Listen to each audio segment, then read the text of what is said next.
Oui, en effet, j'ai actuellement un truc dans le nez, mais ce ne sera pas le sujet de la vidéo. Salut, c'est Kinoko. Aujourd'hui, je vous parle de mon bullet journal ou de mon bullet journal, je sais pas comment on le dit, mais en tout cas c'est un super truc que j'expérimente depuis 1 mois et demi. Je connaissais pas vraiment le principe, Rémi m'en avait parlé il y a quelques mois, quelques semaines de ça. Et j'ai vu une vidéo de Solange qui expliquait comment elle utilisait son bullet journal. Et ça m'a parlé beaucoup plus parce que c'était tout à fait simplifié, il n'y avait pas de fioritures. Et je me suis dit que ce serait l'idéal si j'avais envie de m'organiser correctement, surtout depuis que je suis freelance. C'est vraiment très compliqué de trouver un système qui permette de s'organiser sur plein de plans, surtout qu'on a tellement de choses dans la tête. Je vais pas vous expliquer en détail ce qu'est le bullet journal parce que ça va être beaucoup trop long. Je vous invite à lire ma revue que je vous mets en barre d'infos où j'expliquerai vraiment en détail ce qu'est un index, ce qu'est une collection, les daily logs, les monthly logs, enfin je parle en termes anglophones parce que ça me parle plus, mais en tout cas voilà, je vous invite à lire cette revue avec tout le détail, vous comprendrez bien mieux si vous êtes débutant en Bujo ou bullet journal. Un conseil, évitez de regarder trop de trucs parce que non, le but c'est de pas faire un truc parfait, c'est de faire quelque chose qui fonctionne. Et ça j'ai eu du mal à l'assimiler. J'ai quand même mis 2 jours à me dire qu'il fallait que j'écrive là-dessus, que c'était quand même fait pour être utile et pas magnifique. Mais en perfectionniste j'avais envie de faire quelque chose de super beau, donc voilà, forcément ça m'a pris la tête. Et au final, c'est beaucoup mieux maintenant quand je fais juste le plus simplement possible. Pour le matériel, je vais vous présenter un peu ça au cours de la vidéo. Je suis partie sur un cahier Leuchte, je sais pas quoi le nom, je vous mettrai les références. C'est un cahier sans points, sans lignes, sans rien. Il est totalement blanc, il a pas mal de pages. C'est un Leuchtturm. Ah oui, c'est vrai, c'est ça le nom de la marque. Leuchtturm 1917. Voilà. Couleur bleue, tout ce qui est de plus simple, c'est un format A5 si je me trompe pas, facilement transportable, il me fallait quelque chose de facile à emmener partout parce que je suis régulièrement en déplacement. Et puis on va plonger directement dedans, comme ça je pense que c'est ce qui vous intéresse plus que ma face. Donc voilà comment se présente mon petit bullet journal, pour vous parler un petit peu des choses que j'utilise pour écrire et pour le décorer. Tout ce que j'utilise se trouve dans cette petite trousse, vraiment j'essaye de faire au plus simple dans une petite trousse que j'ai ramenée de Corée. Pour tout ce qui est stylo bic crayon, j'aime bien utiliser les microns, j'ai aussi acheté les les Faber-Castell dans cette vidéo, je ne sais pas lire, c'est très bien. J'adore les mines super fines, donc toujours en 0,3 pour les connaisseurs.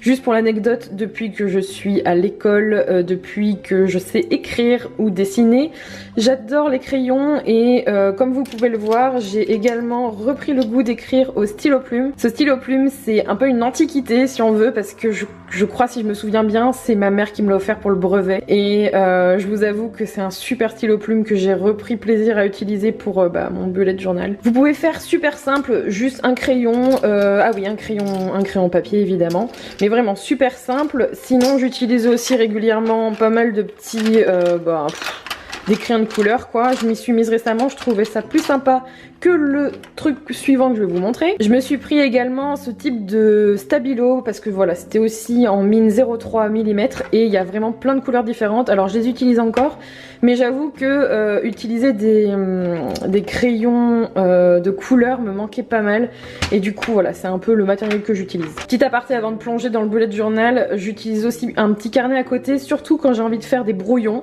Donc voilà, c'est vraiment à votre guise, mais bon, ça c'est un peu le matériel.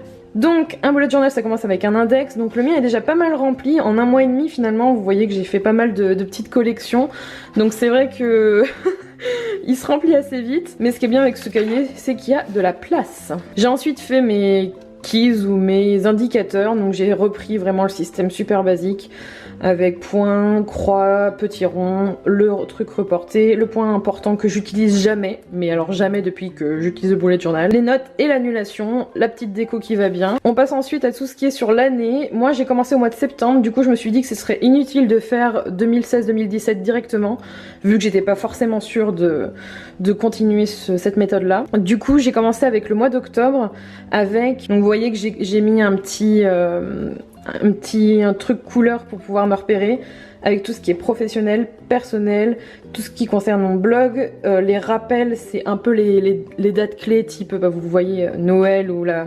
Saint-Sylvestre ou plutôt la nouvelle année, ou les anniversaires. Et ça franchement, je vous assure, c'est un sauveur parce que si vous l'utilisez régulièrement, ça permet d'avoir une... on va dire à première vue toutes les choses importantes. Ensuite vous avez le planning routine. Donc pour le bullet journal, c'est un principe que j'ai repris de Bo Berry, que j'ai un peu modifié à ma sauce avec une petite citation pour décoration. Clairement je vous invite à regarder quand même quelques petites sources autour du bullet journal, que ce soit sur Pinterest, dans Google Images ou sur Instagram. Ça vous permettra d'avoir quelques idées sur ce que vous voulez faire, mais alors surtout ne vous prenez pas la tête. Ça on peut appeler ça une collection, ça peut très bien arriver dans votre bullet journal plus tard, c'est pas grave, moi je voulais l'avoir ici. Comme je vous disais, j'ai commencé au mois de septembre, forcément du coup ça fait que 15 jours, même pas. Comme vous voyez, j'ai mis à ce moment-là des objectifs. J'ai aussi repris le système de code pour m'y retrouver, toujours pro, perso, blog vidéo. Et une to-do longue comme le bras, mais vous remarquerez que j'ai fait pas mal de choses et je suis plutôt fière de ça. Finalement, on a l'impression que quand on commence un bullet journal ou même au quotidien, on a vraiment beaucoup de choses dans la tête. Et quand on le met sur le papier, bah finalement, pas tant que ça, et on arrive à abattre au quotidien pas mal de tâches. Donc c'est plutôt gratifiant. Petit mot pour pouvoir faire la transition avec les gratitudes. Gratifiant, gratitude, superbe blague. Un moyen tous les jours de vous rappeler quelque chose qui vous a plu, quelque chose qui vous a fait plaisir. Donc ça peut être des trucs super simples. Moi j'ai mis faire des pompes ou rentrer à la maison. Voilà, c'est des trucs que j'aime bien lire, et quand je revois ça, voilà, j'ai mis des petits cœurs, des petits smileys. C'est vraiment un petit plaisir quand on relit ça. On s'aperçoit qu'il y a plein de petites choses qu'on a bien aimé faire au quotidien. Ensuite j'ai fait un petit tracker au mois de septembre, le tracker du coup qui était assez court, mais voilà, j'avais envie de tester cette méthode. J'ai dû mettre 1, 2, 3, 4, 5, 6 choses à traquer, et c'était à ce moment là que j'ai repris le sport. D'ailleurs je l'ai marqué juste ici, et j'avais envie d'assembler les memories et le tracker à la fois. Vous voyez que j'ai laissé pas mal de blanc parce que j'ai pas forcément réussi à me remettre au dessin, mais voilà, ça permet de traquer des choses qu'on a envie. Vous remarquerez que la méditation c'est un problème, et vous allez voir que ça en est encore un aujourd'hui. Me lever à 7h30, repas plaisir, c'est parce que c'est pareil, j'essaye de regarder ce que je mange, et tout de suite après on passe au daily comme on appelle ça. Donc voilà, je me suis vraiment fait plaisir sur les petites décos. J'avais envie de mettre la météo avec la température, etc. On s'aperçoit d'ailleurs que sur Bordeaux il fait super chaud au mois de septembre. Voilà, avec plusieurs tâches, les rendez-vous, et j'ai vraiment tout mélangé. Vous remarquerez que dans mon bullet journal tout est mélangé, dans le sens où perso et pro et blog vidéo, tout est mélangé, et j'avais envie de voir si ça fonctionnerait, et jusqu'ici ça fonctionne très bien. Ensuite je suis passée à des collections directement avec livres à lire. Vous voyez à quel point je suis une grande liseuse de livres. J'ai un souci avec ça, et c'est quelque chose que j'aimerais améliorer dans les mois à venir. Je me suis dit que j'allais regarder tout ce qui allait sortir, que j'aimerais bien voir en 2016, pour pouvoir suivre un peu les films que j'avais envie de voir au niveau des sorties. Vous allez peut-être pas voir beaucoup. Ensuite la date et le système, j'ai mis un système d'étoiles pour savoir un peu comment j'ai aimé le film, mais comme elles sont en jaune, vous n'allez pas voir grand chose. J'ai ensuite ajouté un brain dump, c'est vraiment une liste à tout faire où vous mettez tout ce que vous voulez dedans. Moi c'est vraiment des choses que j'arrive pas forcément à mettre dans mes daily ou ailleurs, et voilà, par exemple vous avez page Bujo budget, page routine soins, page daily pour le freelancing, etc. Ici vous avez les idées de vidéos et les idées d'articles que vous ne verrez pas justement parce que je travaille dessus. Pour info, sur idées vidéo, j'ai écrit au crayon gris, au crayon de bois. C'est une façon pour moi de pas figer les choses, parce que des fois j'ai l'impression que si je les écris au noir, je peux pas revenir dessus, et c'est des choses un peu en travail, on va dire que c'est en train de mûrir et que je suis pas tout à fait certaine. Ensuite le mois d'octobre où j'ai merdé, c'est clair, je voulais pas faire ça, mais en tout cas voilà, c'est ce que ça donne. Et on passe au mois d'octobre où j'ai mis un petit truc du cahier qui est très pratique, ça vous permet justement de revenir sur sur la page. J'ai fait un format carré comme ça avec des petites cases parce que pour moi d'un seul regard j'arrive à voir un peu tout le mois. J'ai également mis une to-do sur le côté qui est pas très remplie parce que j'ai réussi à bien faire toutes les tâches le mois dernier en moins de 15 jours. Donc là voilà, j'ai par exemple les rendez-vous pro. Là cette semaine par exemple, la semaine où vous allez voir cette vidéo, je serai sur Paris. J'ai mis aussi mes rendez-vous par exemple perso pour le tatouage, toujours avec le code couleur. La page suivante c'est un tracker et vous voyez que je n'ai pas dessiné à côté. Cette fois j'ai traqué beaucoup plus de choses. J'ai traqué notamment quand je publie un nouvel article, quand je publiais sur Instagram.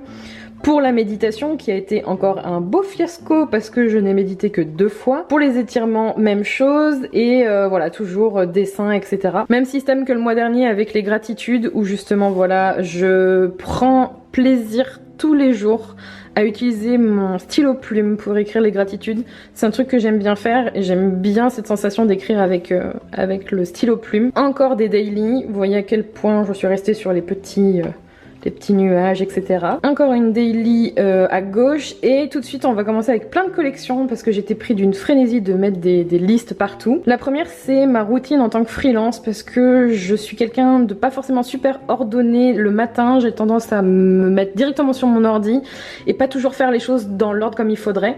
Du coup j'ai l'impression de m'éparpiller et de pas être super efficace. Du coup j'ai décidé de me mettre un petit fil rouge ou chemin de fer. C'est pas quelque chose de cloisonné mais c'est pour m'aider par exemple à me recentrer autant le matin que l'après-midi avec des choses aussi importantes comme faire des pauses pour pouvoir voilà m'aider au quotidien et me dire que si jamais je sais pas par où commencer, je commence point par point à faire ces choses et que c'est des choses qu'il faut absolument que je fasse pour mes clients, donc ça m'aide beaucoup. Page à gauche c'est mes projets de 2016 en tant que freelance, donc avec mes clients, voilà, donc j'ai tout mis là, les missions que je fais aussi avec chacun. Sur la droite c'est quelque chose que j'avais vu sur une vidéo de Beau Berry, encore une fois, que j'ai trouvé absolument génial et que j'ai voulu dupliquer autant pour le freelance que pour le perso et le blog et les vidéos que vous verrez après. Donc ça va être en fait chaque tâche qui vont revenir chaque mois, chaque semaine et chaque jour. Donc par exemple, moi je sais que tous les mois je dois faire un calendrier de community management parce que c'est principalement les missions pour lesquelles je travaille. Je dois aussi faire de la rédaction,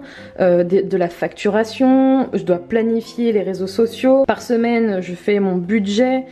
Par jour, je fais de la veille, je dois aussi traiter des mails et modérer mes pages de réseaux sociaux. Donc voilà, ça c'est des choses, je trouve ça super bien parce que d'un seul coup, je sais ce que je dois faire et ça me permet aussi de planifier. Donc du coup, c'est très utile. Ensuite, vous avez quelque chose de moins professionnel, si on peut dire. Ça va être ma routine automne-hiver sur la gauche qui est tout à fait pleine de trous parce que je suis en train de la composer en ce moment. Donc vous voyez qu'elle est pas tout à fait figée et j'avais envie en fait de me mettre ça parce que c'est quelque chose que j'ai un peu délaissé et ma peau s'en ressent. Je suis pas assez rigoureuse sur ça, même si tous les soirs je me démaquille très bien, mais par contre pour le reste c'est un petit peu ça part un peu en live, donc du coup je me suis dit on va faire ça. Sur la page de droite vous avez les cosmétiques que je dois tester, que vous ne verrez pas pour justement garder un peu l'effet de surprise sur ce que vous allez voir arriver en vidéo ou sur mon blog. Elle est assez grande mais en tout cas voilà, je trouve que c'est assez facile comme ça d'avoir une idée de tout ce que j'ai à tester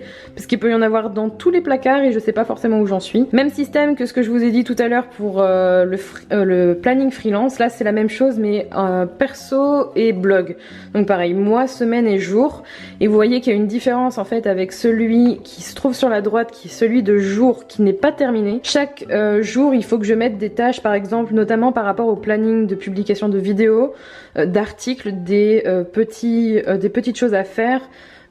Aussi par exemple sur je sais pas moi, sur la publication sur les réseaux sociaux, je me suis mis des indicateurs. Ensuite on a le fitness tracker qui n'est pas totalement rempli non plus parce que comme vous le voyez il n'y a pas les mois juste ici, mais là ça va commencer avec le mois d'octobre. Donc comme vous avez vu dans ma précédente vidéo, je suis absolument motivée, surmotivée à 2 millions de pourcents motivée. Du coup j'ai mis une courbe de poids qui se trouve ici avec les dates, où je me suis repesée quelque part et je fais un poids de 95 kg le 16 octobre et du coup je vais me peser tous les mois et traquer ça, tout autant que les mesures, donc poitrine, taille, hanche, cuisse, la cuisse droite pour pas faire toutes les cuisses non plus, et du coup je vais marquer ça juste ici. J'aime bien comme vous voyez des doubles pages un peu thématiques, donc du coup celle-ci c'est plutôt au niveau du sport et là ce sera par exemple ma fitness routine version numéro 1 avec, comme je vous le disais ou comme vous l'avez vu, je vais 4 fois par semaine au sport. Du coup je me suis fait un petit programme et vous voyez qu'ici en fait c'est au crayon papier. C'est au crayon papier parce qu'en fait j'ai testé cette routine et j'en suis pas satisfaite à 100%. Il y a des mouvements qui sont peut-être encore trop durs pour moi, comme le TRX Climber, clairement c'est pas du tout à mon niveau. Du coup je vais remodeler ça, et les autres qui sont notés c'est des choses que j'ai essayé et validées et que je vais faire en fait pendant un certain temps, et quand j'aurai envie de changer ou que voilà, je pense que c'est important de toujours changer sa routine sportive, et eh bien j'en ferai une version numéro 2. La page suivante c'est la Saving Gold, donc c'est pareil, Bowberry, hein, je crois que c'est un peu ma source d'inspiration principale, avec par exemple vous avez 4 piliers, 4 colonnes principales où je prévois de mettre de côté, notamment pour le mariage notre mariage en septembre 2017, des tatouages, plein de choses ma mère a remboursé, donc plusieurs trucs à valider avec les montants que je compte mettre au départ, mais bon c'est pas fixe, et ça permet en fait d'avoir un fil rouge. Je trouve que c'est aussi motivant de voir qu'on met de côté une petite somme et que c'est plutôt pratique. Le Digital Tracker, c'est un système que j'ai envie de mettre en place et que j'ai donc mis dans le bullet journal avec le blog, YouTube et les réseaux sociaux. Une motivation supplémentaire de voir comment évoluent les choses que vous mettez en place, et je trouve que voilà, d'une certaine façon ça peut être assez ça peut être un moteur pour produire plus de contenu et rester motivé. Vous voyez que j'ai changé de format parce que je me suis aperçue que j'allais manquer de place et que j'étais plus convaincue par mettre le soleil, la météo, etc. de la même façon qu'avant. Donc du coup je suis repartie sur quelque chose de plus réduit, et aussi parce que je traque ce que je mange, enfin je note tous mes repas. Ça changera aussi le mois d'après, et que c'est important pour moi. D'ailleurs j'ai remarqué que je mangeais beaucoup de glucides et pas assez de légumes et de fruits tous les jours, et que c'était un problème, donc du coup ça me permet de réajuster ça. Vous noterez que j'ai marqué tourner une vidéo et je suis en train de le faire, donc c'est génial. Et on arrive au mois de novembre que j'ai donc planifié pour vous montrer un peu comment il va être le mois prochain. Je suis repartie sur le même modèle qu'avant avec les pages quadrillées, parce que pour enfin le tableau avec des cases, parce que pour moi c'était assez pratique. Pareil avec des couleurs pour pouvoir savoir où j'en suis, donc par exemple payer la taxe d'habitation le 7 novembre, le truc super génial. J'ai pas encore mis non plus les tâches que je vais faire, j'attends de finir le mois pour le faire. Vous avez à droite les gratitudes, la page qui est prête pour pouvoir noter tout ce qui concerne le mois de novembre, et vous avez ici le tracker avec les choses que je vais traquer qui n'ont, je ne crois, pas bougé, sauf que cette fois je vais me lever à 7h10 et pas à 7h15. J'essaye de faire en sorte de grappiller quelques minutes pour me lever tous les jours à 7h. J'ai envie de me lever plus tôt. Et la dernière page que j'ai à vous montrer c'est ça, j'ai envie d'essayer les weekly, notamment pour tout ce qui concerne les repas. Je vais pas les noter sur mes daily parce que je trouve que ça me prend trop de place et que ça me prend un peu la tête. Du coup toutes les semaines ce que je ferai c'est que je noterai une page de semaine avec de la place pour pouvoir noter les repas que je mange, et pourquoi pas les rendez-vous. Pour l'instant c'est principalement pour la nourriture et pour les repas. Sur votre droite j'ai tout simplement copié un modèle que j'avais vu sur Pinterest avec un petit chat trop mignon, et des cases pour pouvoir mettre lundi, mardi, mercredi, jeudi, vendredi, samedi, dimanche, le petit déj, le déjeuner et le dîner. Alors c'est vraiment parce que nous on remarque que plus on ne programme pas les choses, ou plus on ne fait pas en sorte d'anticiper sur les repas, plus ça part dans tous les sens et on perd de l'argent avec ça. Donc on préfère anticiper et savoir ce qu'on va manger, même si ici ça se déplace, pour avoir une idée de repas et permettre aussi d'avoir une liste de courses, chose que je fais déjà sur mon carnet brouillon. Donc là du coup ça sera directement fait sur cette page là et on verra comment ça fonctionne. Et voilà, c'est terminé. Voilà, j'espère que la vidéo vous a plu et qu'elle vous a aidé à vous inspirer un petit peu plus pour essayer le concept du bullet journal, ou pourquoi pas ajouter d'autres choses dans le vôtre. Dites-moi en commentaire vos astuces et ce que vous aimeriez avoir comme vidéo concernant le bullet journal, si ça vous intéresse, si vous voulez que je fasse plus de vidéos là-dessus. En attendant, je vous retrouve pour une prochaine vidéo. Je vous dis à très bientôt. Bye bye!